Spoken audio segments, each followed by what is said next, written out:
Hey there, it's Beth, and today we're going to kind of finish up the four elements, which are really five elements. The Western esoteric tradition tends not to lump spirit in, even though it's considered part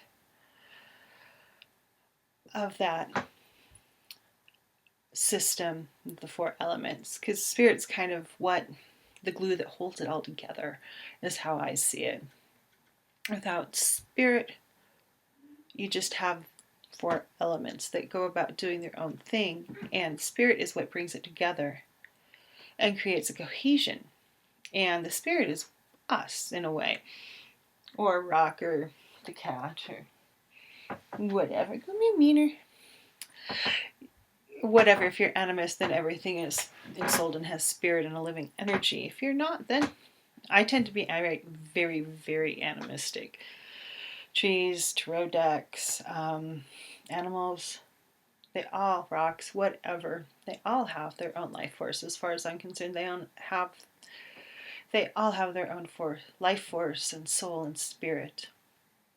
I think spirit, even though we are it, is sometimes one of the more elusive things when it comes to dealing with the elements, because we're always seeking, we're always looking for it, and it's that looking, I think, sometimes that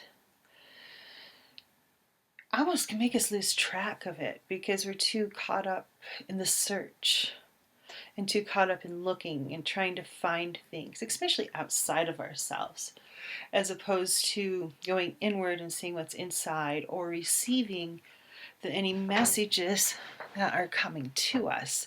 So you see this outward. I know I've done this a lot. I try very much not to do this so much, but to look outward and find the answer. It's going to be out there somewhere. Find the answer. Instead of looking inside, a lot of times the answer is already there. You just need to see it and understand it. And sometimes it's that understanding that I think, in a way, the outside comes more into play, at least for me, than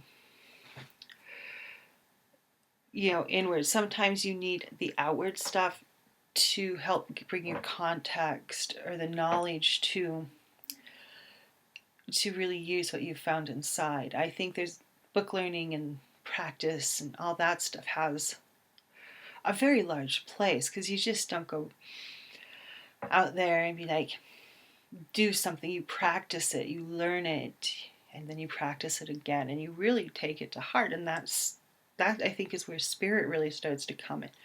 It brings all that to the core, to the center of you. And spirit's what helps you digest it too. Let it sink in and find out what it means for you. And I feel it's also elusive, because it's part of the life journey to understand our spirit and understand, I think, in some ways, other people's spirits too. Especially if you work on an energetic level with healing or tarot, those kind of things bring spirit really close to the surface. And the energy of working with other people's spirit, I always really find it very humbling that people will let me do readings for them and work with their energy, because in a way it's a very vulnerable thing, I feel like, because you're giving me permission to kind of dig through your spirit and find what the guides are telling me to tell you and what the cards are saying and things like that. And having that much access to someone else's spirit, it's very, very humbling, because wow, that's trust, and I've trusted that much to let people do things for me. And for the most part, it's rarely really a bad thing. Every once in a while you're like, what the hell? And sometimes it's just you don't have the context yet, or it's an off reading. No one's perfect 100% of the time, and every once in a while you pick up on some weird thing that's like floating around someone really strongly. But spirit working with, that's spirit working with spirit. You access someone else's spirit. It's very multidimensional. It's not just you working with you. Spirit is what engages you with your outer world and your inner world and any other world that you work with. It's that spirit that takes you there, not your mind, not your body. In many cases, sometimes your body is the conveyance, but it's the soul that engages with things and that learns those lessons in this life. So you can be what you need to be. And spirit's also the one that is the one that recognizes the messages, the lessons, and takes them to heart and helps you integrate the messages. As you can intellectualize the four elements all you want, but until you bring it really down into spirit,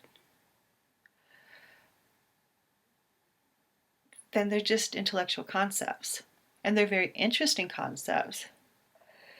But it's that internalization of spirit for me that really brings things like the four elements home and makes them work to my benefit and helps me understand me and my world better.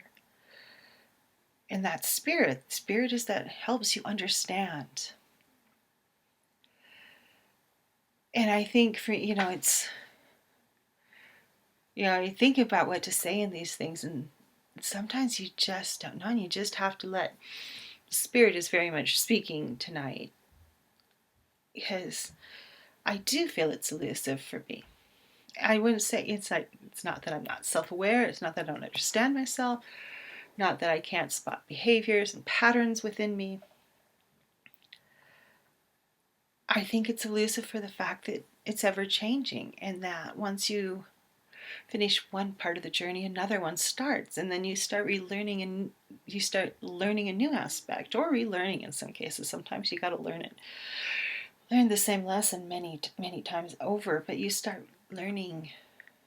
Each journey has an ending, or at least the end of a phase.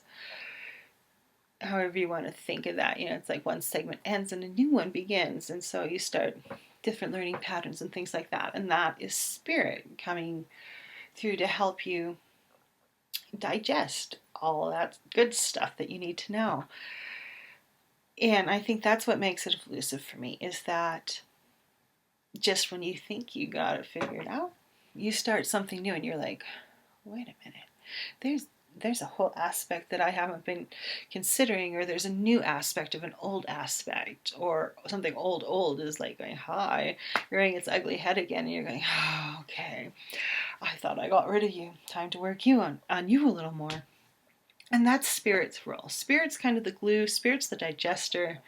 Spirit's what helps you learn things so you can internalize it and use it in daily life, use it in your magical life, in your spiritual life, or however you desire to use it. Yeah. I'm done for the night. Okay. Spirit. What does it, it's been very interesting doing these videos, because, it's like it floats around in my head and I think about what the four elements mean to me, but I've never really verbalized them, and it's been a very interesting learning experience. So if you feel called, I highly suggest doing this. It really brings them home, even more so than they already were home, at least for me. It was very interesting. So you want to delve a little deeper, even if you don't ever put it up anywhere, even if you just make a video of yourself talking about them for you to watch. Because there's times I watch some of these and I'm like, wow, where did I get so smart? Where did that bit of wisdom come from? Because sometimes I watch my own videos and I go, wow, I needed to hear that message I had for me someday. So, even if you never put them out for the world to see, even just you watching them, you're going to learn from you just talking about these things. I highly suggest it as a form of internalizing any magical element that you are really working on and want to delve into. Okay, folks, everyone have a wonderful day, evening. It's night for me. It's evening for me. So, bye-bye.